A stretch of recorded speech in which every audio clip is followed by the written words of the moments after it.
سلطان صلاح الدین ایوبی کے دور کے واقعہ نگاروں کی تحریروں میں ایک شخص سیف اللہ کا ذکر ان الفاظ میں آتا ہے کہ اگر کسی انسان نے سلطان ایوبی کی عبادت کی ہے تو وہ سیف اللہ تھا۔ سلطان ایوبی کے گہرے دوست اور دست راست بہاؤالدین شداد کی اس ڈائری میں، جو آج بھی عربی زبان میں محفوظ ہے، سیف اللہ کا ذکر ذرا تفصیل سے ملتا ہے۔ یہ شخص جس کا نام کسی باقاعدہ تاریخ میں نہیں ملتا، سلطان صلاح الدین ایوبی کی وفات کے بعد 17 سال زندہ رہا۔ واقعہ نگار لکھتے ہیں کہ اس نے عمر کے یہ آخری 17 سال سلطان ایوبی کی قبر کی مجاوری میں گزار دیے تھے۔ اس نے وصیت کی تھی کہ وہ مر جائے تو اسے سلطان کے ساتھ دفن کیا جائے، مگر سیف اللہ کی کوئی حیثیت نہیں تھی۔ وہ ایک گمنام انسان تھا جسے عام قبرستان میں دفن کیا گیا، اور وہ وقت جلد ہی آ گیا کہ اس قبرستان پر انسانوں نے بستی آباد کر لی اور قبرستان کا نام و نشان مٹا ڈالا۔ تاریخی لحاظ سے سیف اللہ کی اہمیت یہ تھی کہ وہ سمندر پار سے صلاح الدین ایوبی کو قتل کرنے آیا تھا۔ اس وقت اس کا نام میگنانا ماریوس تھا۔ اس نے اسلام کا صرف نام سنا تھا، اسے کچھ علم نہیں تھا کہ اسلام کیسا مذہب ہے۔ صلیبیوں کے پروپیگنڈے کے مطابق اسے یقین تھا کہ اسلام ایک قابل نفرت مذہب اور مسلمان ایک قابل نفرت فرقہ ہے جو عورتوں کا شیدائی اور انسانی گوشت کھانے کا عادی ہے۔ لہٰذا میگنانا ماریوس جب کبھی مسلمان کا لفظ سنتا تھا تو وہ نفرت سے تھوک دیا کرتا تھا۔ وہ بے مثال جرأت کا مظاہرہ کرتے ہوئے جب سلطان صلاح الدین ایوبی تک پہنچا تو میگنانا ماریوس قتل ہو گیا اور اس کے مردہ وجود سے سیف اللہ نے جنم لیا۔ تاریخ میں ایسے حکمرانوں کی کمی نہیں جنہیں قتل کیا گیا یا جن پر قاتلانہ حملے ہوئے، لیکن سلطان صلاح الدین ایوبی تاریخ کی ان معدود چند شخصیتوں میں سے ہے جسے قتل کرنے کی کوششیں دشمنوں نے بھی کی اور اپنوں نے بھی، بلکہ اپنوں نے اسے قتل کرنے کی غیروں سے زیادہ سازشیں کی۔ یہ امر افسوسناک ہے کہ سلطان ایوبی کی داستان ایمان افروز کے ساتھ ساتھ ایمان فروشوں کی کہانی بھی چلتی ہے۔ اسی لیے صلاح الدین ایوبی نے بارہا کہا تھا کہ تاریخ اسلام وہ وقت جلد دیکھے گی جب مسلمان رہیں گے تو مسلمان ہی، لیکن اپنا ایمان بیچ ڈالیں گے اور صلیبی ان پر حکومت کریں گے۔ آج ہم وہ وقت دیکھ رہے ہیں۔ سیف اللہ کی کہانی اس وقت سے شروع ہوتی ہے جب سلطان ایوبی نے صلیبیوں کا متحدہ بیڑا بحر روم میں نظر آب و آتش کیا تھا۔ ان کے کچھ بحری جہاز بچ کر نکل گئے تھے۔ سلطان ایوبی بحر روم کے ساحل پر اپنی فوج کے ساتھ موجود رہا اور سمندر میں سے زندہ نکلنے والے صلیبیوں کو گرفتار کرتا رہا۔ ان میں 7 لڑکیاں بھی تھیں جن کا تفصیلی ذکر آپ پڑھ چکے ہیں۔ مصر میں سلطان کی سوڈانی سپاہ نے بغاوت کر دی جسے سلطان نے دبا لیا۔ اسے سلطان زنگی کی بھیجی ہوئی کمک بھی مل گئی۔ وہ اب صلیبیوں کے عزائم کو ختم کرنے کے منصوبے بنانے لگا۔ بحر روم کے پار روم شہر کے مضافات میں صلیبی سربراہوں کی کانفرنس ہو رہی تھی۔ ان میں شاہ اگسٹس تھا، شاہ ریمانڈ اور شہنشاہ لوئی ہفتم کا بھائی رابرٹ بھی تھا۔ اس کانفرنس میں سب سے زیادہ قہر و غضب میں آیا ہوا ایک شخص تھا جس کا نام ایملرک تھا۔ وہ صلیبیوں کے اس متحدہ بیڑے کا کمانڈر تھا جو مصر پر فوج کشی کے لیے گیا تھا، مگر صلاح الدین ایوبی ان پر ناگہانی آفت کی طرح ٹوٹ پڑا اور اس بیڑے کے ایک بھی سپاہی کو مصر کے ساحل پر قدم نہ رکھنے دیا۔ مصر کے ساحل پر جو صلیبی پہنچے وہ سلطان ایوبی کے ہاتھ میں جنگی قیدی تھے۔ صلیبیوں کی کانفرنس میں ایملرک کے ہونٹ کانپ رہے تھے۔ اس کا بیڑا غرق ہوئے 15 دن گزر گئے تھے۔ وہ 15ویں دن اٹلی کے ساحل پر پہنچا تھا۔ سلطان ایوبی کے آتشی تیر اندازوں نے اس کے جہاز کے بادبان اور مستول جلا ڈالے تھے۔ یہ تو اس کی خوش قسمتی تھی کہ اس کے ملاحوں اور سپاہیوں نے آگ پر قابو پا لیا تھا اور وہ جہاز کو بچا لے گئے تھے، مگر بادبانوں کے بغیر جہاز سمندر پر ڈولتا رہا۔ پھر طوفان آ گیا، اس کے بچنے کی کوئی صورت نہیں رہی تھی۔ بہت سے بچے کچے جہاز اور کشتیاں اس طوفان میں غرق ہو گئی تھیں۔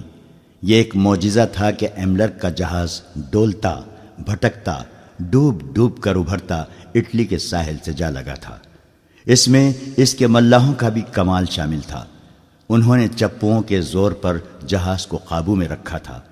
ساحل پر پہنچتے ہی اس نے ان تمام ملاحوں اور سپاہوں کو بے دریغ انعام دیا۔ صلیبی سربراہ وہیں اس کے منتظر تھے۔ وہ اس پر غور کرنا چاہتے تھے کہ انہیں دھوکہ کس نے دیا ہے۔ ظاہر ہے کہ شک سوڈانی سالار ناجی پر ہی ہو سکتا تھا۔ اسی کے خط کے مطابق انہوں نے حملے کے لیے بیڑا روانہ کیا تھا، مگر ان کے ساتھ ناجی کا تحریری رابطہ پہلے بھی موجود تھا۔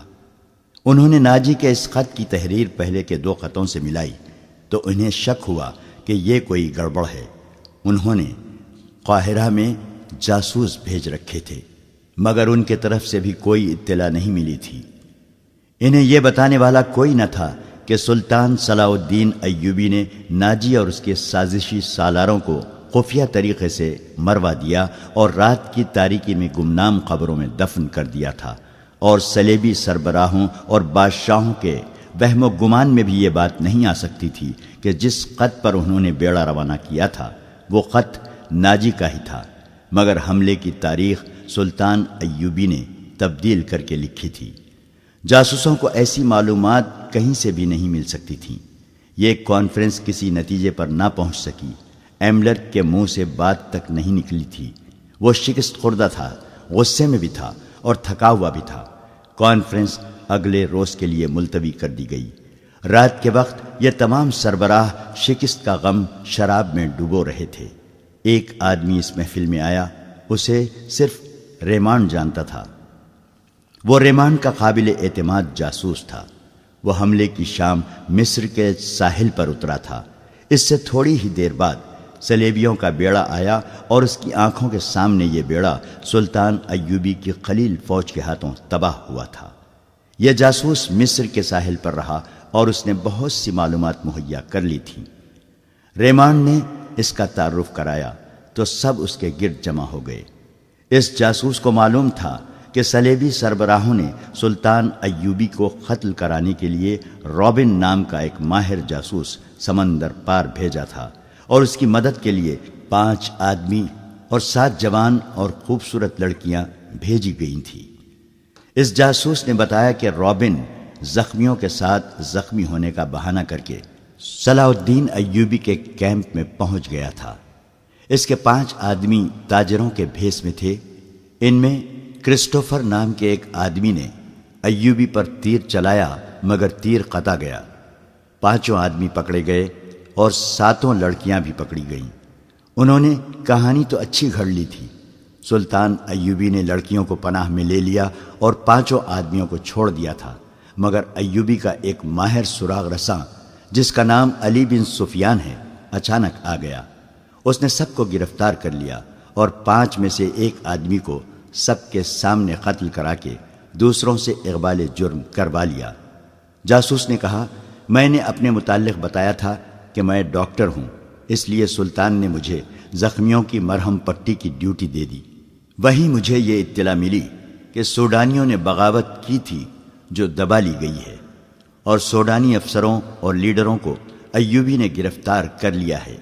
رابن، 4 آدمی اور 6 لڑکیاں ایوبی کی قید میں ہیں، لیکن ابھی تک ساحل پر ہیں۔ 7ویں لڑکی جو سب سے زیادہ ہوشیار ہے لاپتہ ہے۔ اس کا نام موبینا ارتلاس ہے اور موبی کہلاتی ہے۔ ایوبی بھی کیمپ میں نہیں ہے اور اس کا سراغ رساں علی بن سفیان بھی وہاں نہیں ہے۔ میں بڑی مشکل سے نکل کر آیا ہوں۔ بڑی زیادہ اجرت پر تیز رفتار کشتی مل گئی تھی۔ میں یہ خبر دینے آیا ہوں کہ رابن، اس کے آدمی اور لڑکیاں موت کے خطرے میں ہیں۔ مردوں کی ہمیں فکر نہیں کرنا چاہیے، لڑکیوں کو بچانا لازمی ہے۔ آپ جانتے ہیں کہ سب جوان ہیں اور چنی ہوئی خوبصورت ہیں۔ مسلمان ان کا جو حال کر رہے ہوں گے اس کا تصور آپ کر سکتے ہیں۔ ہمیں یہ قربانی دینی پڑے گی، شاہ اگسٹس نے کہا۔ اگر مجھے یقین دلایا جائے کہ لڑکیوں کو جان سے مار دیا جائے گا تو میں یہ قربانی دینے کے لیے تیار ہوں، ریمانڈ نے کہا، مگر ایسا نہیں ہوگا۔ مسلمان ان کے ساتھ وحشیوں کا سلوک کر رہے ہوں گے، لڑکیاں ہم پر لعنت بھیج رہی ہوں گی، میں انہیں بچانے کی کوشش کروں گا۔ یہ بھی ہو سکتا ہے، رابرٹ نے کہا، کہ مسلمان ان لڑکیوں کے ساتھ اچھا سلوک کر کے ہمارے خلاف جاسوسی کے لیے استعمال کرنے لگیں۔ بہرحال ہمارا یہ فرض ہے کہ انہیں قید سے آزاد کرائیں۔ میں اس کے لیے اپنا آدھا خزانہ خرچ کرنے کے لیے تیار ہوں۔ یہ لڑکیاں صرف اس لیے قیمتی نہیں کہ یہ لڑکیاں ہیں، جاسوس نے کہا، وہ دراصل تربیت یافتہ ہیں۔ اتنے خطرناک کام کے لیے ایسی لڑکیاں ملتی کہاں ہیں؟ آپ کسی جوان لڑکی کو ایسے کام کے لیے تیار نہیں کر سکتے کہ وہ دشمن کے پاس جا کر اپنے آپ کو دشمن کے حوالے کر دے، دشمن کی عیاشی کا ذریعہ بنے اور جاسوسی اور تقریب کاری کرے۔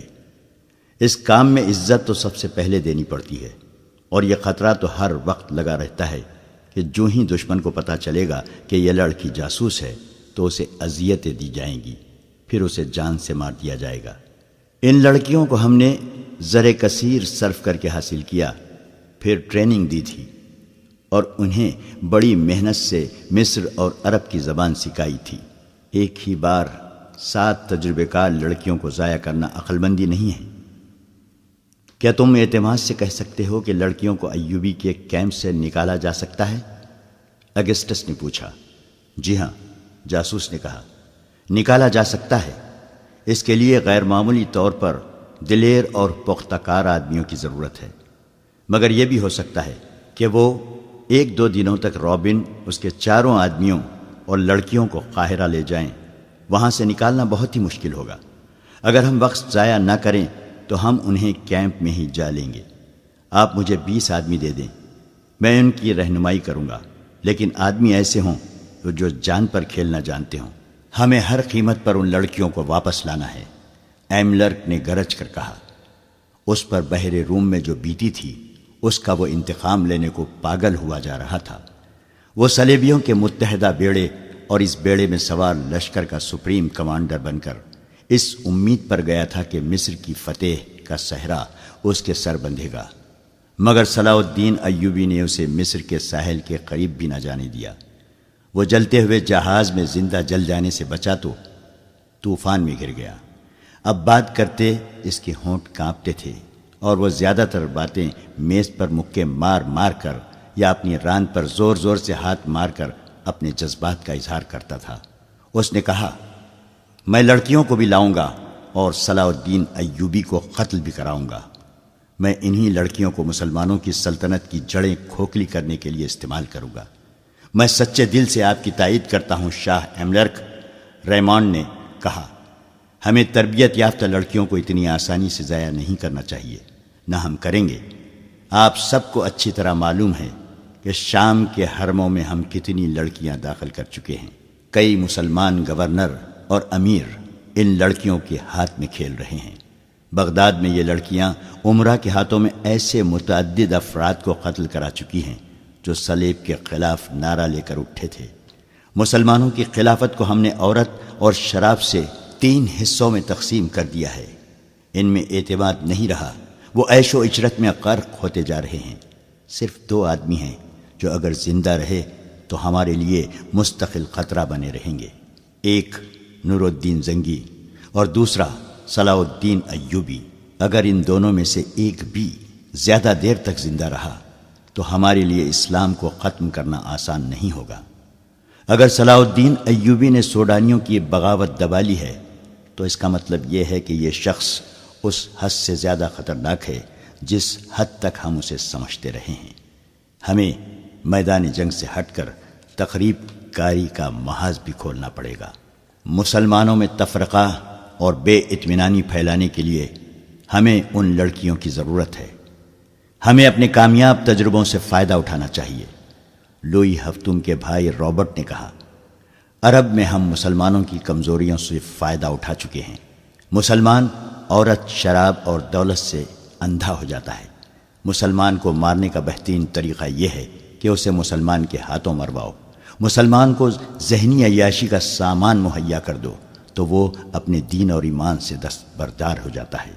تم مسلمانوں کا ایمان آسانی سے خرید سکتے ہو، اس نے عرب کے کئی امراء اور وزراء کی مثالیں دی جنہیں صلیبیوں نے عورت، شراب اور دولت سے خرید لیا تھا، انہیں اپنا درپردہ دوست بنا لیا تھا۔ کچھ دیر مسلمانوں کی کمزوریوں کے متعلق باتیں ہوئیں، پھر لڑکیوں کو آزاد کرانے کے عملی پہلوؤں پر غور ہوا۔ آخر یہ طے پایا کہ 20 نہایت دلیر آدمی اس کام کے لیے روانہ کیے جائیں اور وہ اگلی شام تک روانہ ہو جائیں۔ اسی وقت 4-5 کمانڈروں کو بلایا گیا، انہیں اصل مقصد اور مہم بتا کر کہا گیا کہ 20 آدمی منتخب کریں۔ کمانڈروں نے تھوڑی دیر اس مہم کے خطروں کے متعلق بحث مباحثہ کیا۔ ایک کمانڈر نے کہا، ہم پہلے ہی ایک ایسی فورس تیار کر رہے ہیں جو مسلمانوں کے کیمپوں پر شب خون مارا کرے گی اور ان کی متحرک فوج پر بھی رات کو حملے کر کے پریشان کرتی رہے گی۔ اس فورس کے لیے ہم نے چند ایک آدمی منتخب کیے ہیں، لیکن یہ آدمی 100% قابل اعتماد ہونے چاہیے۔ اگسٹس نے کہا، وہ ہماری تمہاری نظروں سے اوجھل ہو کر یہ کام کریں گے، اور یہ بھی ہو سکتا ہے کہ وہ کچھ بھی نہ کریں اور واپس آ کر کہیں کہ وہ بہت کچھ کر آئے ہیں۔ آپ یہ سن کر حیران ہوں گے، ایک کمانڈر نے کہا کہ ہماری فوج میں ایسے سپاہی بھی ہیں جنہیں ہم نے جیل خانوں سے حاصل کیا ہے۔ یہ ڈاکو، چور اور رہزن تھے، انہیں بڑی بڑی لمبی سزائیں دی گئی تھیں، انہیں جیل خانوں میں مرنا ہی تھا۔ ہم نے ان سے بات کی تو وہ جوش و خروش سے فوج میں آ گئے۔ آپ کو شاید یہ معلوم کر کے بھی حیرت ہو کہ ناکام حملے میں ان سزا یافتہ مجرموں نے بڑی بہادری سے کئی جہاز بچائے ہیں۔ میں لڑکیوں کو مسلمانوں سے آزاد کرانے کی مہم میں ایسے 3 آدمی بھیجوں گا۔ مورخوں نے لکھا ہے کہ مسلمانوں میں عیش و عشرت کا رجحان بڑھ گیا اور اتحاد ختم ہو رہا تھا۔ عیسائیوں نے مسلمانوں کو اخلاقی تباہی تک پہنچانے میں ذہنی عیاشی کا ہر سامان مہیا کیا۔ اب انہیں یہ توقع تھی کہ مسلمانوں کو ایک ہی حملے میں ختم کر دیں گے، چنانچہ ان کے خلاف عیسائی دنیا میں نفرت کی طوفانی مہم چلائی گئی اور ہر کسی کو اسلام کے خلاف جنگ میں شریک ہونے کی دعوت دی گئی۔ اس کے جواب میں معاشرے کے ہر شعبے کے لوگ صلیبی لشکر میں شامل ہونے لگے۔ ان میں پادری بھی شامل ہوئے اور عادی مجرم بھی گناہوں سے توبہ کر کے مسلمانوں کے خلاف مسلح ہو گئے۔ بعض ملکوں کے جیل خانوں میں جو مجرم لمبی قید کی سزائیں بھگت رہے تھے وہ بھی فوج میں بھرتی ہو گئے۔ ان مجرموں کے متعلق عیسائیوں کا تجربہ غالباً اچھا تھا، جس کے پیش نظر ایک کمانڈر نے لڑکیوں کو آزاد کرانے اور سلطان صلاح الدین ایوبی کو قتل کرنے کے لیے قیدی مجرموں کا انتخاب کیا تھا۔ صبح تک 20 انتہائی دلیر اور ذہین آدمی چن لیے گئے۔ ان میں میگنانا ماریوس بھی تھا، جسے روم کے جیل خانے سے لایا گیا تھا۔ اس جاسوس کو جو ڈاکٹر کے بہروپ میں سلطان ایوبی کے کیمپ میں رہا اور فرار ہو آیا تھا، اس کو کمانڈو پارٹی کا کمانڈر اور گائیڈ مقرر کیا گیا۔ اس پارٹی کو یہ مشن دیا گیا کہ لڑکیوں کو مسلمانوں کی قید سے نکالنا ہے۔ اگر رابن اور اس کے 4 ساتھیوں کو بھی آزاد کرایا جا سکے تو کرا لینا، ورنہ ان کے لیے کوئی خطرہ مول لینے کی ضرورت نہیں۔ دوسرا مشن تھا صلاح الدین کا قتل۔ اس پارٹی کو کوئی عملی ٹریننگ نہ دی گئی، صرف زبانی ہدایت اور ضروری ہتھیار دے کر اسی روز ایک بادبانی کشتی میں ماہی گیروں کے بھیس میں روانہ کر دیا گیا۔ جس وقت یہ کشتی اٹلی کے ساحل سے روانہ ہوئی، سلطان صلاح الدین ایوبی سوڈانیوں کی بغاوت کو مکمل طور پر دبا چکا تھا۔ سوڈانیوں کے بہت سے کماندار مارے گئے یا زخمی ہو گئے تھے اور بہت سے سلطان ایوبی کے دفتر کے سامنے کھڑے تھے۔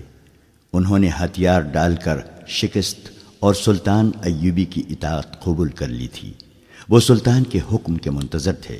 سلطان اندر بیٹھا اپنے سالاروں وغیرہ کو احکام دے رہا تھا۔ علی بن سفیان بھی موجود تھا۔ اس فتح میں اس کا بہت بڑا دخل تھا۔ صلیبیوں کو شکست دینے میں بھی اس کے نظام جاسوسی نے بہت کام کیا تھا، بلکہ یہ دونوں کامیابیاں جاسوسی کے نظام کی ہی کامیابیاں تھیں۔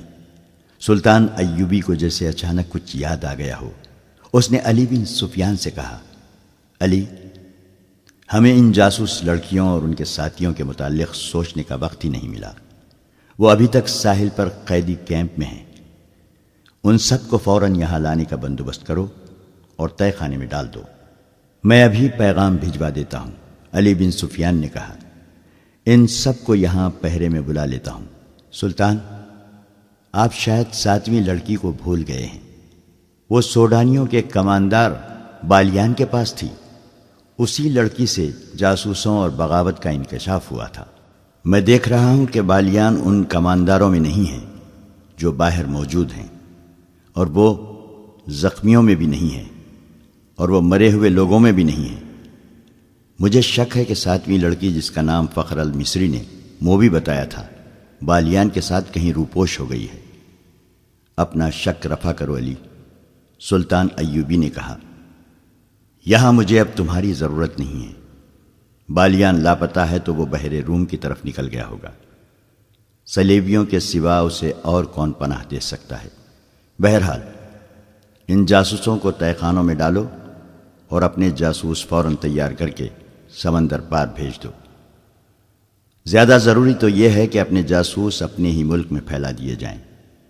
یہ مشورہ دینے والا سلطان نور الدین زنگی کی بھیجی ہوئی فوج کا سالار تھا۔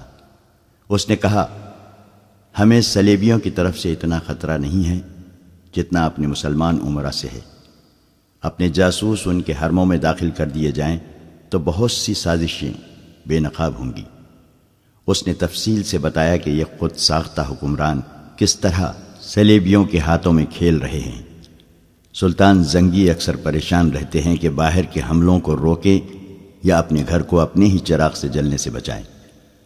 سلطان ایوبی نے یہ رویداد غور سے سنی اور کہا، اگر تم لوگ جن کے پاس ہتھیار ہیں دیانت دار اور اپنے مذہب سے مخلص رہے تو باہر کے حملے اور اندر کی سازشیں قوم کا کچھ نہیں بگاڑ سکتی۔ تم اپنی نظر سرحدوں سے دور آگے لے جاؤ۔ سلطنت اسلامیہ کی کوئی سرحد نہیں۔ تم نے جس روز اپنے آپ کو اور خدا کے اس عظیم مذہب اسلام کو سرحدوں میں پابند کر لیا، اس روز سے یوں سمجھو کہ تم اپنے ہی قید خانے میں قید ہو جاؤ گے۔ پھر تمہاری سرحدیں سکڑنے لگے گی۔ اپنی نظریں بحر روم سے آگے لے جاؤ۔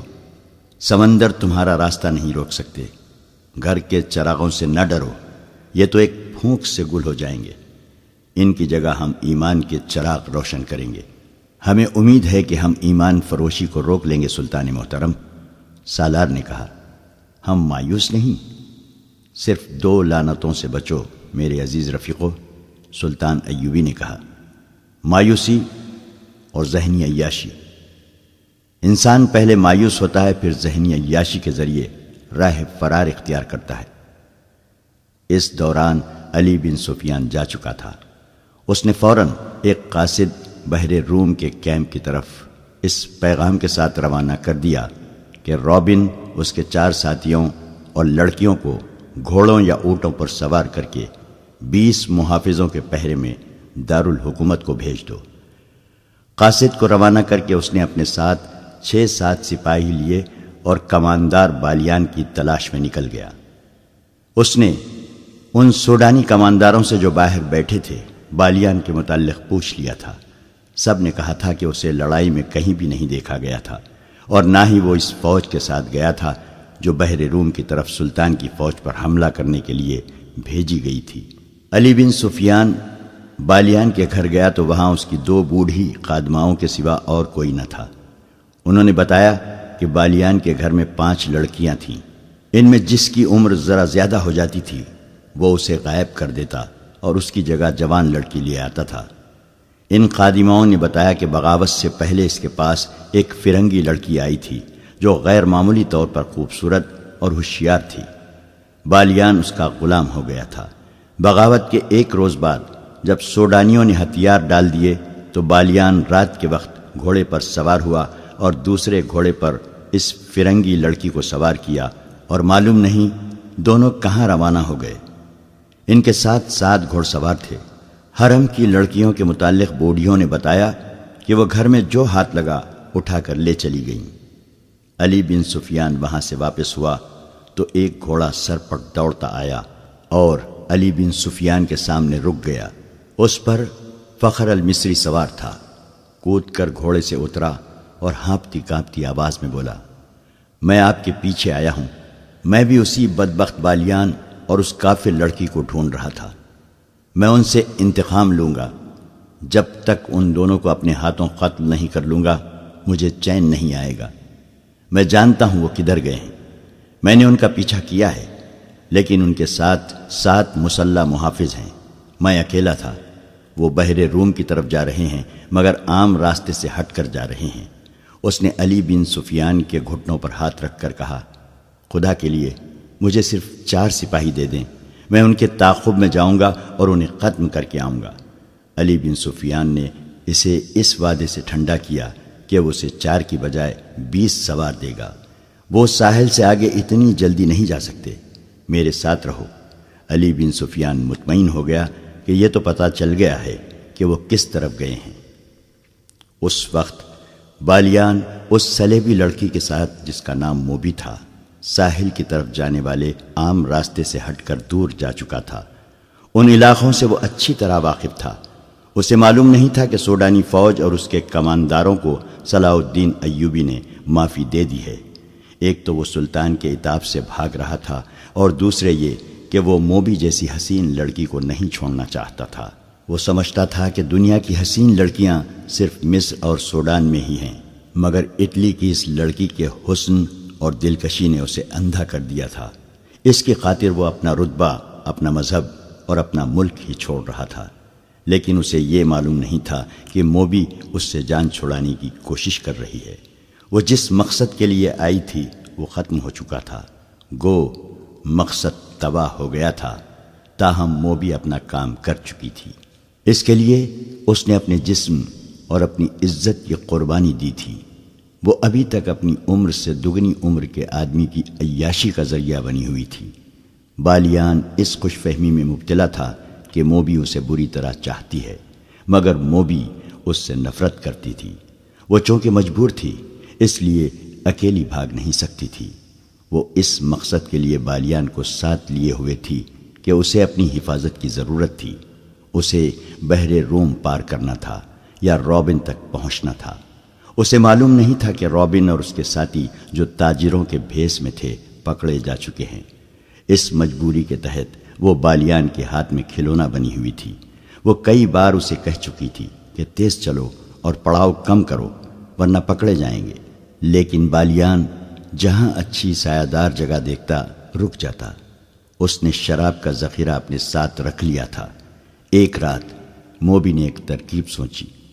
اس نے بالیان کو اتنی زیادہ پلا دی کہ وہ بے سدھ ہو گیا۔ ان کے ساتھ جو 7 محافظ تھے وہ کچھ پرے سو گئے تھے۔ موبی نے دیکھا تھا کہ ان میں سے ایک ایسا ہے جو جوان ہے اور سب پر چھایا رہتا ہے۔ بالیان زیادہ تر اسی کے ساتھ ہر بات کیا کرتا تھا۔ موبی نے اسے جگایا اور تھوڑی دور لے گئی۔ اس سے کہا، تم اچھی طرح جانتے ہو کہ میں کون ہوں، کہاں سے آئی ہوں اور یہاں کیوں آئی تھی۔ میں تم لوگوں کے لیے مدد لائی تھی تاکہ تم صلاح الدین ایوبی جیسے غیر ملکیوں سے آزاد ہو سکو، مگر تمہارا یہ کماندار بالیان اس قدر عیاش آدمی ہے کہ اس نے شراب پی کر بدمست ہو کر میرے جسم کے ساتھ کھیلنا شروع کر دیا۔ بجائے اس کے کہ وہ عقل مندی سے بغاوت کا منصوبہ بناتا اور فتح حاصل کرتا، اس نے مجھے اپنی حرم کی لونڈی بنا لیا اور اندھا دھند فوج کو 2 حصوں میں تقسیم کر کے ایسی لاپرواہی سے حملہ کروایا کہ ایک ہی رات میں تمہاری اتنی بڑی فوج ختم ہو گئی۔ تمہاری شکست کا ذمہ دار یہ شخص ہے۔ اب یہ میرے ساتھ صرف عیاشی کے لیے جا رہا ہے اور مجھے کہتا ہے کہ میں اسے سمندر پار لے جاؤں، اسے اپنی فوج میں رتبہ دلاؤں اور اس کے ساتھ شادی کر لوں، مگر مجھے اس شخص سے نفرت ہے۔ میں نے فیصلہ کیا ہے کہ اگر مجھے شادی ہی کرنی ہے اور اپنے ملک میں جا کر اسے فوج میں رتبہ دلانا ہے تو مجھے ایسے آدمی کا انتخاب کرنا چاہیے جو میرے دل کو اچھا لگے۔ وہ آدمی تم ہو۔ تم جوان ہو، دلیر ہو، عقل مند ہو۔ میں نے جب سے تمہیں دیکھا ہے تمہیں چاہ رہی ہوں۔ مجھے اس بوڑھے سے بچاؤ، میں تمہاری ہوں۔ سمندر پار چلو، فوج کا رتبہ اور مال و دولت تمہارے قدموں میں ہوگا، مگر اس آدمی کو یہی ختم کرو۔ دیکھو وہ سویا ہوا ہے، اسے قتل کر دو اور آؤ نکل چلیں۔ اس نے محافظ کے گلے میں باہیں ڈال دی۔ محافظ اس کے حسن میں گرفتار ہو گیا۔ اس نے دیوانہ وار لڑکی کو اپنے بازوؤں میں جکڑ لیا۔ موبی اس جادوگری کی ماہر تھی۔ وہ ذرا پرے ہٹ گئی۔ محافظ اس کی طرف بڑھا تو عقب سے ایک برچھی اس کی پیٹھ میں اتر گئی۔ اس کے منہ سے ہائے نکلی اور وہ پہلو کے بل لڑک گیا۔ برچھی اس کی پیٹھ سے نکلی اور اسے آواز سنائی دی، نمک حرام، نمک حرام کو زندہ رہنے کا حق نہیں۔ لڑکی کی چیخ نکل گئی۔ وہ اٹھی اور اتنا ہی کہنے پائی تھی کہ تم نے اسے قتل کر دیا ہے کہ پیچھے سے ایک ہاتھ نے اس کے بازو کو جکڑ لیا اور جھٹکا دے کر اپنے ساتھ لے لیا۔ اسے بالیان کے پاس پھینک کر کہا، ہم اس شخص کے پالے ہوئے دوست ہیں، ہماری زندگی اسی کے ساتھ ہے، تم ہم میں سے کسی کو اس کے خلاف گمراہ نہیں کر سکتی۔ جو گمراہ ہوا اس نے سزا پالی ہے۔ بالیان شراب کے نشے میں بے ہوش پڑا تھا۔ تم لوگوں نے یہ بھی سوچا ہے کہ تم کہاں جا رہے ہو؟ موبی نے پوچھا۔ سمندر میں ڈوبنے، ایک نے جواب دیا۔ تمہارے ساتھ ہمارا کوئی تعلق نہیں ہے، جہاں تک بالیان جائے گا ہم وہیں تک جائیں گے۔ اور وہ دونوں جا کر لیٹ گئے۔ دوسرے دن بالیان جاگا تو اسے رات کا واقعہ بتایا گیا۔ موبی نے کہا کہ وہ مجھے جان کی دھمکی دے کر اپنے ساتھ لے گیا تھا۔ بالیان نے اپنے محافظوں کو شاباشی دی۔ اس کی یہ بات سنی انسنی کر دی کہ یہ لڑکی اسے گمراہ کر کے لے گئی تھی اور انہوں نے اس کی باتیں سنی تھیں۔ وہ موبی کے حسن اور شراب میں مدہوش ہو کر سب کچھ بھول گیا۔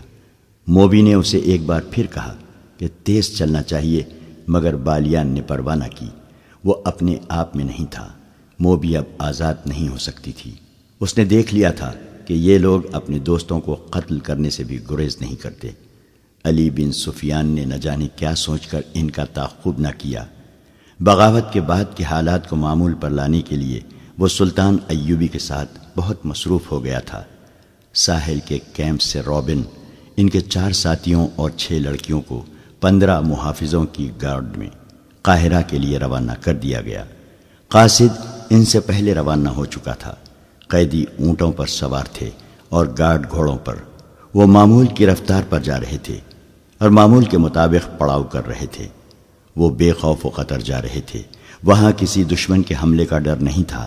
قیدی نہتے تھے اور ان میں 6 لڑکیاں تھیں۔ کسی کے بھاگنے کا بھی ڈر نہیں تھا، مگر وہ یہ بھول رہے تھے کہ یہ قیدی تربیت یافتہ جاسوس ہیں، بلکہ یہ لڑاکا جاسوس تھے۔ ان میں جو تاجروں کے بھیس میں پکڑے گئے تھے وہ چنے ہوئے تیر انداز اور تیغ زن تھے، اور لڑکیاں محض لڑکیاں نہیں تھیں جنہیں وہ کمزور عورت ذات سمجھ رہے تھے۔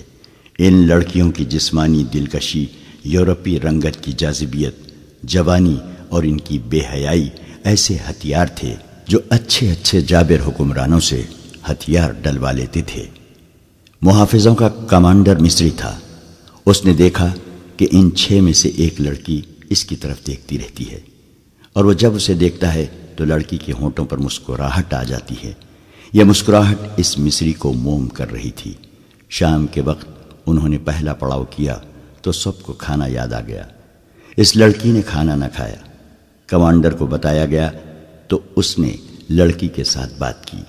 لڑکی اس کی زبان بولتی اور سمجھتی تھی۔ لڑکی کے آنسو نکل آئے۔ اس نے کہا کہ وہ اس کے ساتھ علیحدگی میں بات کرنا چاہتی ہے۔ رات کو جب سب سو گئے تو کمانڈر اٹھا۔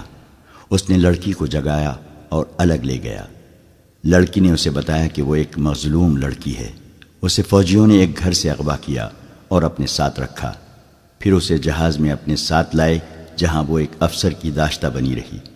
دوسری لڑکیوں کے متعلق اس نے بتایا کہ ان کے ساتھ اس کی ملاقات جہاز میں ہوئی تھی۔ انہیں بھی اغوا کر کے لایا گیا تھا۔ اچانک جہازوں پر آگ برسنے لگی اور جہاز جلنے لگا۔ ان لڑکیوں کو ایک کشتی میں بٹھا کر سمندر میں ڈال دیا گیا۔ کشتی انہیں اس ساحل پر لے آئی جہاں انہیں جاسوس سمجھ کر قید میں ڈال دیا گیا۔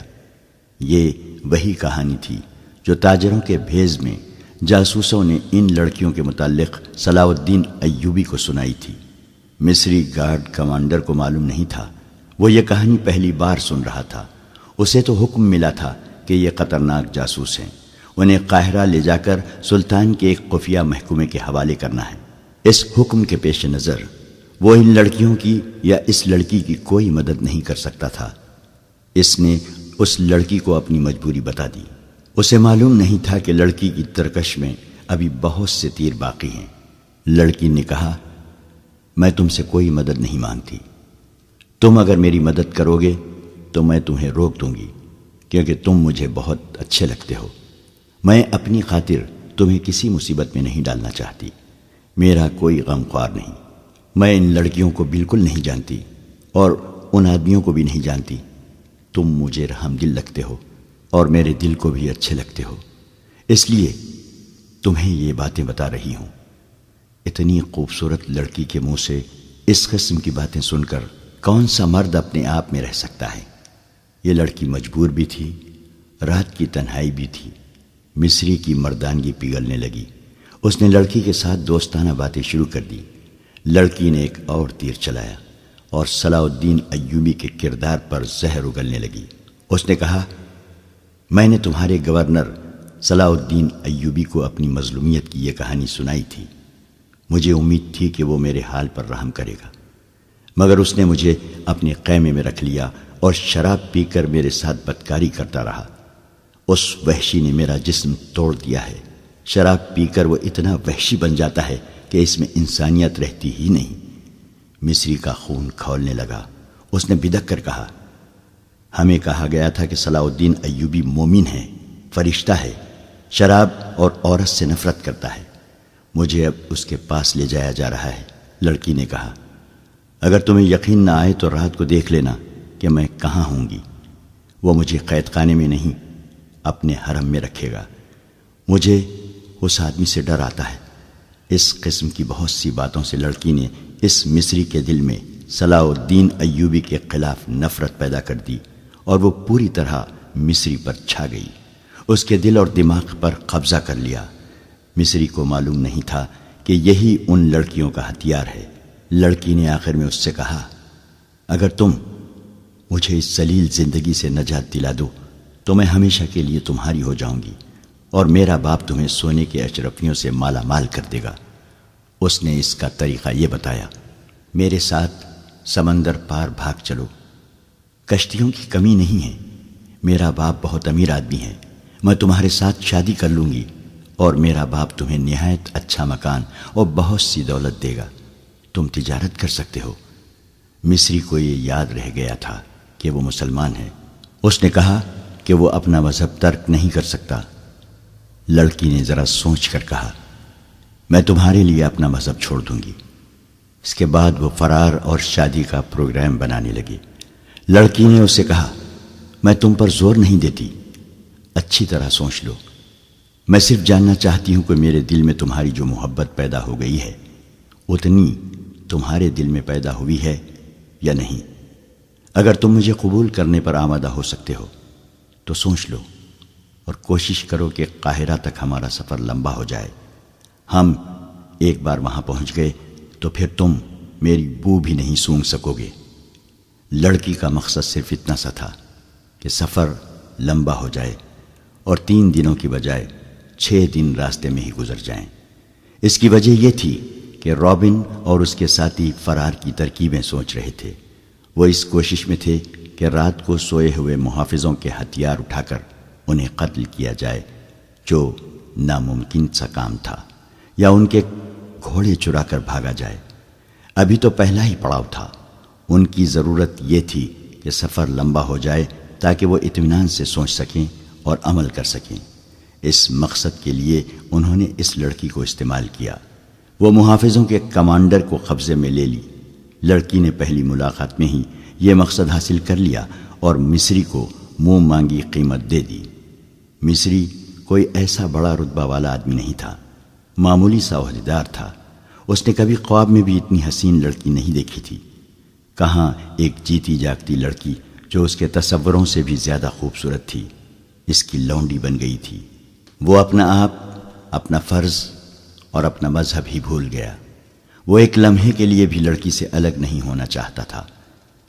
اس پاگل پن میں اس نے صبح کے وقت پہلا حکم یہ دیا کہ جانور بہت تھکے ہوئے ہیں، لہٰذا آج سفر نہیں ہوگا، محافظوں اور شتربانوں کو اس حکم سے بہت خوشی ہوئی۔ وہ محاذ کی سختیوں سے اکتائے ہوئے تھے، انہیں منزل تک پہنچنے کی کوئی جلدی نہیں تھی۔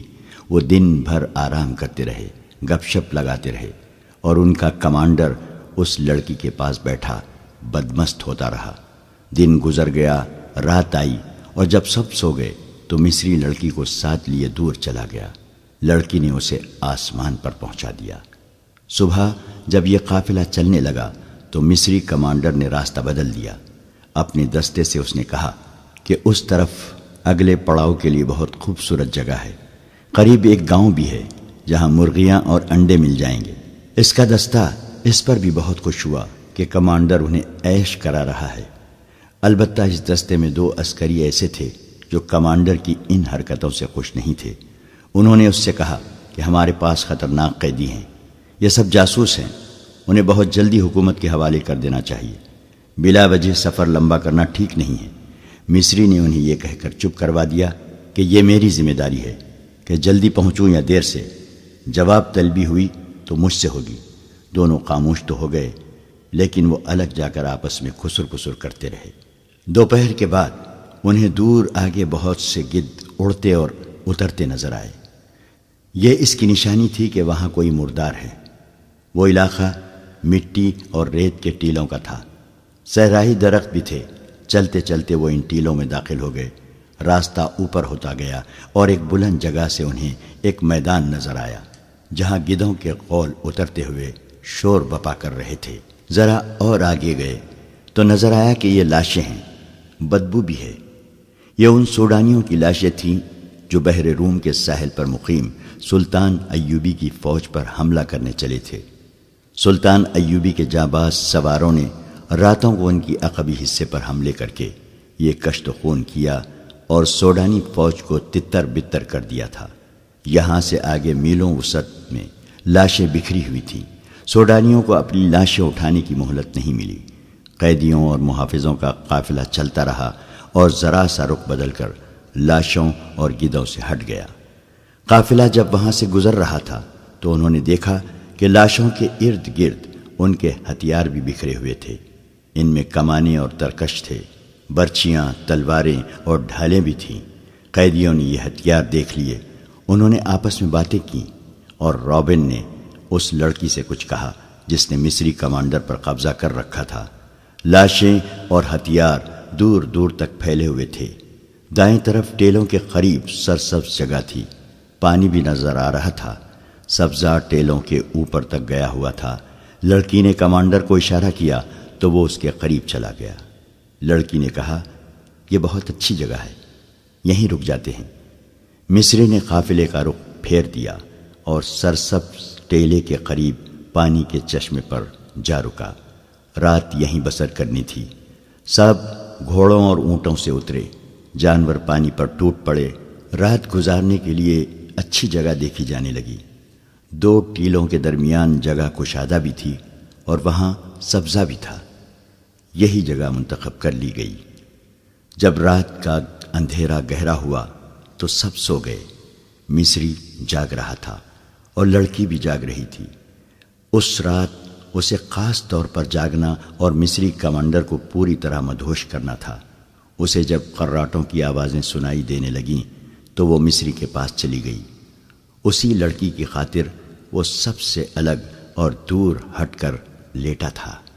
لڑکی اسے ٹیلے کے اوٹ میں لے گئی اور وہاں سے اور زیادہ دور جانے کی خواہش ظاہر کی۔ مصری اس کی خواہشوں کا غلام ہو گیا تھا۔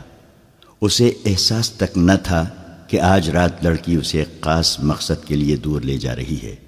وہ اس کے ساتھ ساتھ چلتا رہا اور لڑکی اسے 3 ٹیلوں سے بھی پرے لے گئی اور رکی اور مصری کو باہوں میں لے لیا۔ مصری بے خود ہو گیا۔ ادھر رابن نے جب دیکھا کہ کمانڈر جا چکا ہے اور دوسرے محافظ گہری نیند سوئے ہوئے ہیں تو اس نے لیٹے لیٹے اپنے ایک ساتھی کو جگایا۔ اس نے 7 والے کو جگایا۔ اس طرح رابن کے 4 ساتھی جاگ اٹھے۔ محافظ ان سے ذرا دور سوئے ہوئے تھے۔ مصری کمانڈر کو لڑکی نے اتنا بے پرواہ کر دیا تھا کہ رات کو وہ سنتری کھڑا نہیں کرتا تھا۔ پہلے رابن پیٹھ کے بل رینگتا محافظوں سے دور چلا گیا۔ اس کے بعد اس کے 4 ساتھی بھی چلے گئے۔ ٹیلے کی اوٹ میں ہو کر وہ تیز تیز چلنے لگے اور لاشوں تک پہنچ گئے۔ ٹٹول ٹٹول کر انہوں نے 3 کمانے اور ترکش اٹھائے اور ایک ایک برچھی اٹھا لی۔ اسی مقصد کے لیے انہوں نے لڑکی سے کہا تھا کہ وہ کمانڈر سے کہے کہ یہاں پڑاؤ کیا جائے۔ وہ ہتھیار لے کر واپس ہوئے۔ اب وہ اکٹھے تھے۔ وہ سوئے ہوئے محافظوں کے قریب جا کھڑے ہوئے۔ رابن نے ایک محافظ کے سینے میں برچھی مارنے کے لیے برچھی ذرا سا اوپر اٹھائی، باقی 4 بھی ایک محافظ کے سر پر کھڑے تھے۔ یہ نہایت کامیاب چال تھی۔ وہ بیک وقت 4 محافظوں کو ختم کر سکتے تھے اور باقی 11 کے سنبھلنے تک انہیں بھی ختم کرنا مشکل نہیں تھا۔ پیچھے 3 شتربان تھے اور مصری کمانڈر۔ وہ آسان شکار تھے۔ رابن نے جو ہی برچھی اوپر اٹھائی، زناٹا سا سنائی دیا اور ایک تیر رابن کے سینے میں اتر گیا۔ اس کے ساتھ ہی ایک تیر رابن کے ایک ساتھی کے سینے میں لگا۔ وہ ڈولے۔ ان کے 3 ساتھی ابھی دیکھ ہی رہے تھے کہ یہ کیا ہوا کہ 2 اور تیر آئے اور 2 اور قیدی اوندھے ہو گئے۔ آخری قیدی بھاگنے کے لیے پیچھے کو مڑا ہی تھا کہ ایک تیر اس کے پہلو میں اتر گیا۔ یہ کام اتنی خاموشی سے ہو گیا کہ ان محافظوں میں سے کسی کی آنکھ ہی نہ کھلی، جن کے سروں پر موت آن کھڑی ہوئی تھی۔ تیر انداز آگے آئے۔ انہوں نے مشعلیں روشن کی۔ یہ وہ 2 محافظ تھے جنہوں نے اپنے کمانڈر سے کہا تھا کہ انہیں منزل پر جلدی پہنچنا چاہیے۔ وہ دیانتدار تھے۔ وہ سوئے ہوئے تھے۔ جب 4 قیدی ان کے قریب سے گزرے تو ان میں سے ایک کی آنکھ کھل گئی تھی۔ اس نے اپنے ساتھی کو جگایا اور قیدیوں کا تعاقب دبے پاؤں کیا۔ انہوں نے یہ ارادہ کیا تھا کہ اگر قیدیوں نے بھاگنے کی کوشش کی تو انہیں تیروں سے ختم کر دیں گے، مگر اس سے پہلے وہ دیکھنا چاہتے تھے کہ یہ کیا کرتے ہیں۔ اندھیرے میں انہیں جو کچھ نظر آ رہا تھا وہ دیکھتے رہے۔ قیدی ہتھیار اٹھا کر واپس آئے تو دونوں محافظ آ کر ٹیلے کے ساتھ چھپ کر بیٹھ گئے۔ جو ہی قیدیوں نے محافظ کو برچھیاں مارنے کے لیے برچھیاں اٹھائیں، انہوں نے تیر چلا دیے، پھر 4 کو ختم کر دیا۔ انہوں نے اپنے کمانڈر کو آواز دی تو اسے لاپتہ پایا۔ اس آواز سے لڑکیاں جاگ اٹھیں اور باقی محافظ بھی جاگے۔ لڑکیوں نے اپنے آدمیوں کی لاشیں دیکھیں۔ ہر ایک لاش میں ایک تیر اترا ہوا تھا۔ لڑکیاں خاموشی سے لاشوں کو دیکھتی رہیں۔ انہیں معلوم تھا کہ یہ آدمی آج رات کیا کریں گے۔ مصری کمانڈر وہاں نہیں تھا اور ایک لڑکی بھی غائب تھی۔ محافظوں کو معلوم نہیں تھا کہ جب ان قیدی جاسوسوں کے سینوں میں تیر داخل ہوئے تھے، بالکل اسی وقت ان کے مصری کمانڈر کی پیٹھ میں ایک خنجر اتر گیا تھا۔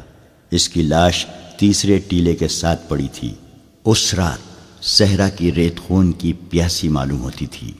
مصری کمانڈر اپنے محافظ دستے اور قیدیوں سے بے خبر اس لڑکی کے ساتھ چلا گیا اور لڑکی اسے خاصا دور لے گئی تھی۔ اسے معلوم تھا کہ اس کے ساتھی ایک خونی ڈرامہ کھیلیں گے۔ لڑکی مصری کو ایک ٹیلے کے ساتھ لے کے بیٹھ گئی۔ اسی ٹیلے سے ذرا پرے بالیان اور اس کے 6 محافظوں نے پڑاؤ ڈال رکھا تھا۔ ان کے گھوڑے کچھ دور بندھے ہوئے تھے۔ بالیان موبی کو ساتھ لیے ٹیلے کی طرف آ گیا۔ اس کے ہاتھ میں شراب کی بوتل تھی۔ موبی نے نیچے بچھانے کے لیے دری اٹھا رکھی تھی۔ بالیان محافظوں سے دور جا کر عیش و عشرت کرنا چاہتا تھا۔ اس نے دری بچھا دی اور موبی کو اپنے ساتھ بٹھا لیا۔ وہ بیٹھے ہی تھے کہ رات کے سکوت میں انہیں قریب سے کسی کی باتوں کی آوازیں سنائی دیں۔ وہ چونکے اور دم ساد کر سننے لگے۔ آواز کسی لڑکی کی تھی۔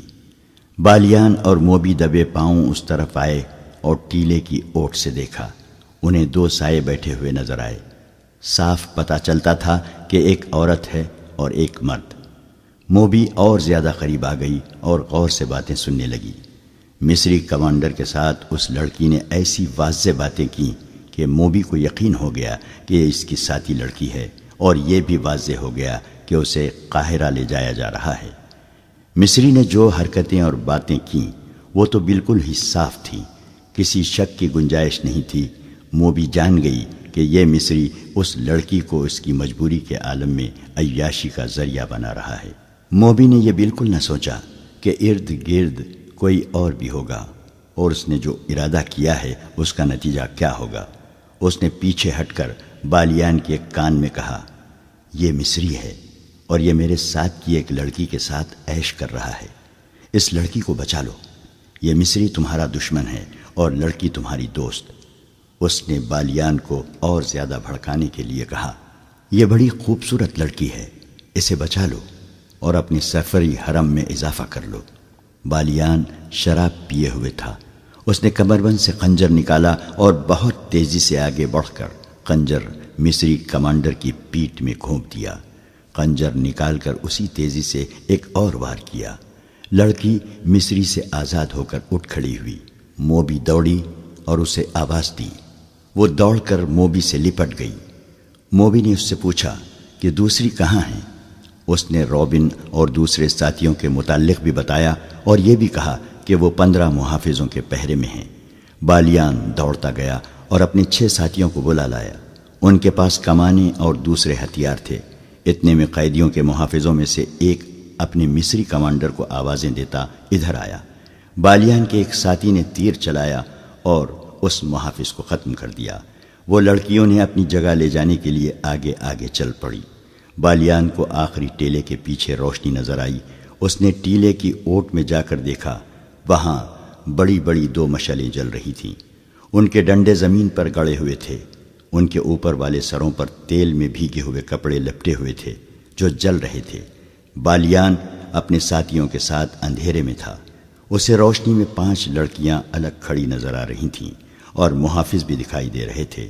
ان کے درمیان 5 لاشیں پڑی تھیں جن میں تیر اترے ہوئے تھے۔ موبی اور دوسری لڑکی کی سسکیاں نکلنے لگیں۔ موبی کے اکسانے پر بالیان نے اپنے ساتھیوں سے کہا کہ یہ تمہارا شکار ہے، تیروں سے ختم کر دو۔ ان کی تعداد اب 14 تھی۔ یہ ان کی بدقسمتی تھی کہ وہ روشنی میں تھے۔ بالیان کے ساتھیوں نے کمانوں میں تیر ڈالے اور تمام تیر ایک ہی بار کمانوں سے نکلے۔ دوسرے ہی لمحے کمانوں میں 6 اور تیر آ چکے تھے۔ ایک ہی بار قیدیوں کے 6 محافظ ختم ہو گئے۔ باقی ابھی سمجھ ہی نہ سکے تھے کہ یہ تیر کہاں سے آئے۔ 6 اور تیروں نے 6 اور محافظوں کو گرا دیا۔ باقی دور رہ گئے تھے۔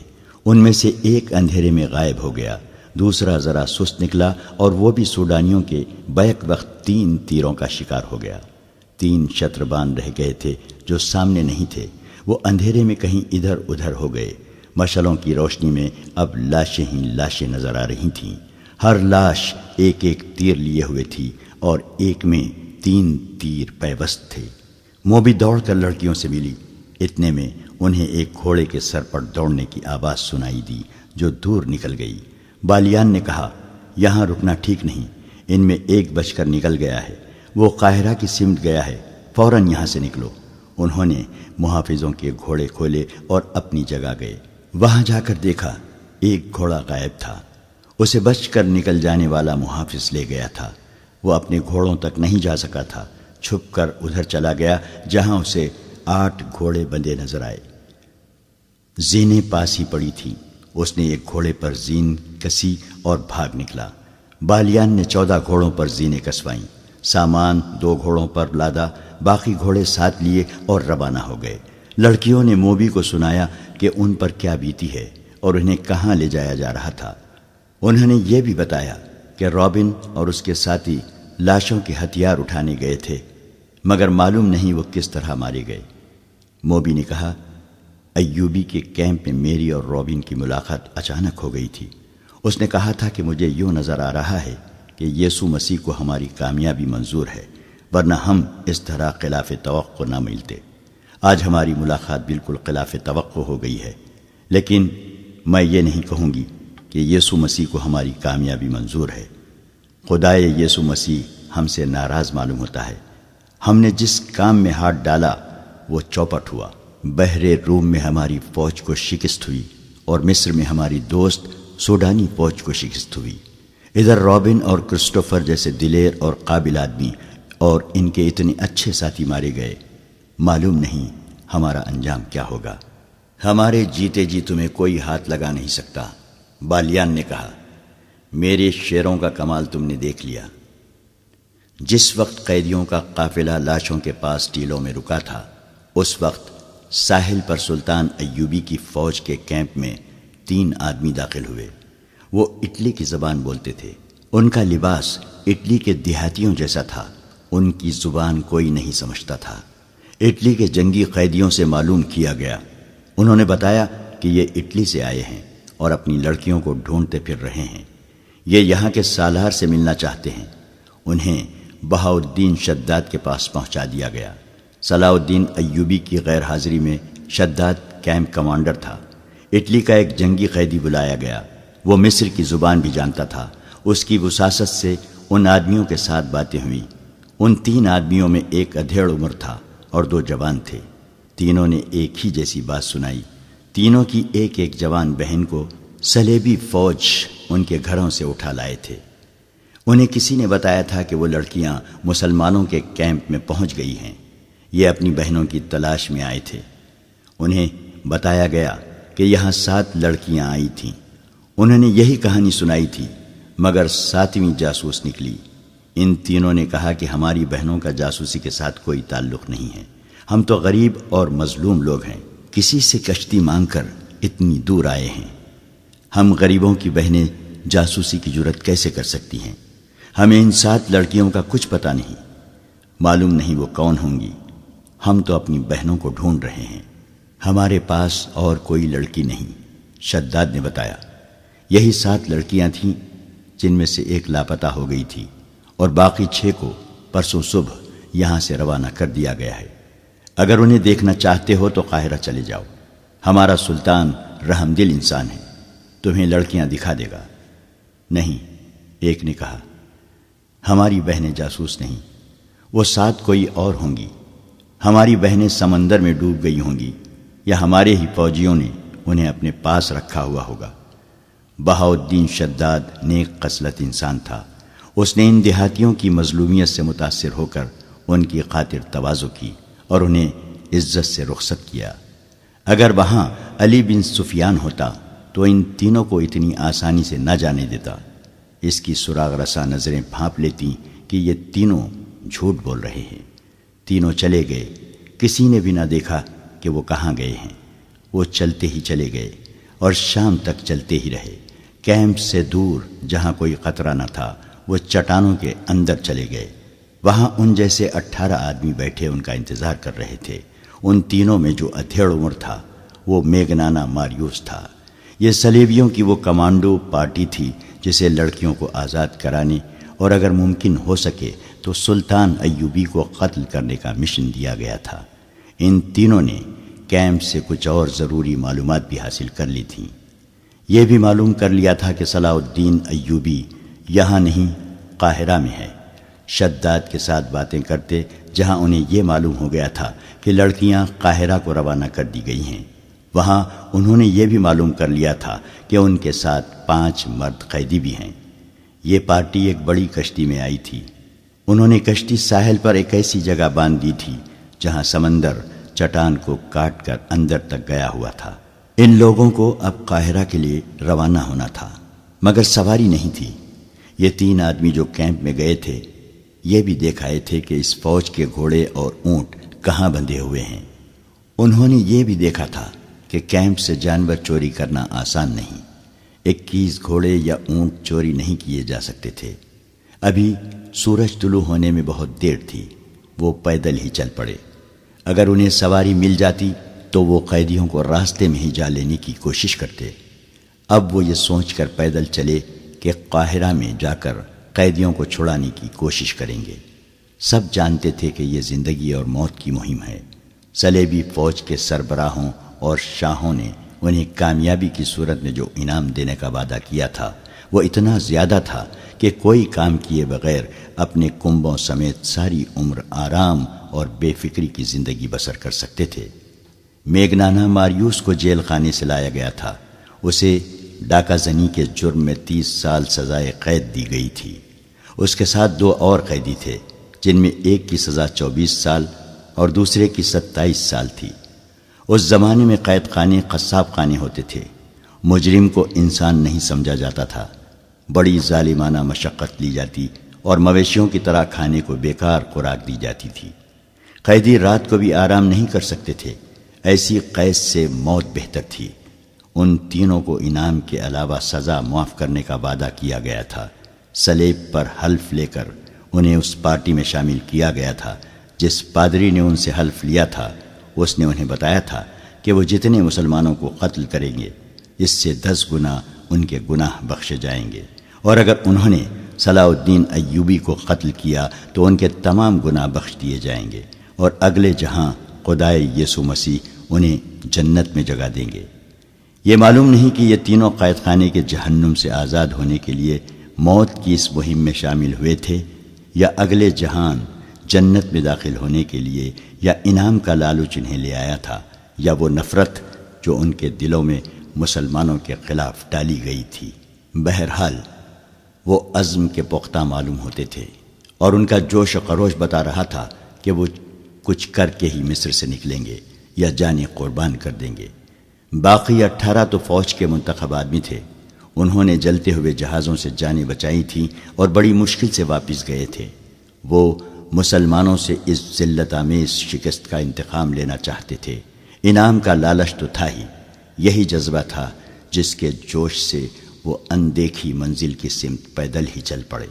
دوپہر کے وقت ایک گھوڑ سوار صلاح الدین ایوبی کے ہیڈ کوارٹر کے سامنے جا رکا۔ گھوڑے کا پسینہ پھوٹ رہا تھا اور سوار کے منہ سے تھکن کے مارے بات نہیں نکل رہی تھی۔ وہ گھوڑے سے اترا تو گھوڑے کا سارا جسم بڑی زور سے کانپا۔ گھوڑا گر پڑا اور مر گیا۔ سوار نے اسے آرام دیے بغیر اور پانی پلائے بغیر ساری رات اور آدھا دن مسلسل دوڑایا تھا۔ سلطان ایوبی کے محافظوں نے سوار کو گھیرے میں لے لیا، اسے پانی پلایا، اور جب وہ بات کرنے کے قابل ہوا تو اس نے کہا کہ کسی سالار یا کماندار سے ملا دو۔ سلطان ایوبی خود ہی باہر آ گیا تھا۔ سوار اسے دیکھ کر اٹھا اور سلام کر کے کہا، سلطان کا اقبال بلند ہو، بری خبر لایا ہوں۔ سلطان ایوبی اسے اندر لے گیا اور کہا، خبر جلدی سناؤ۔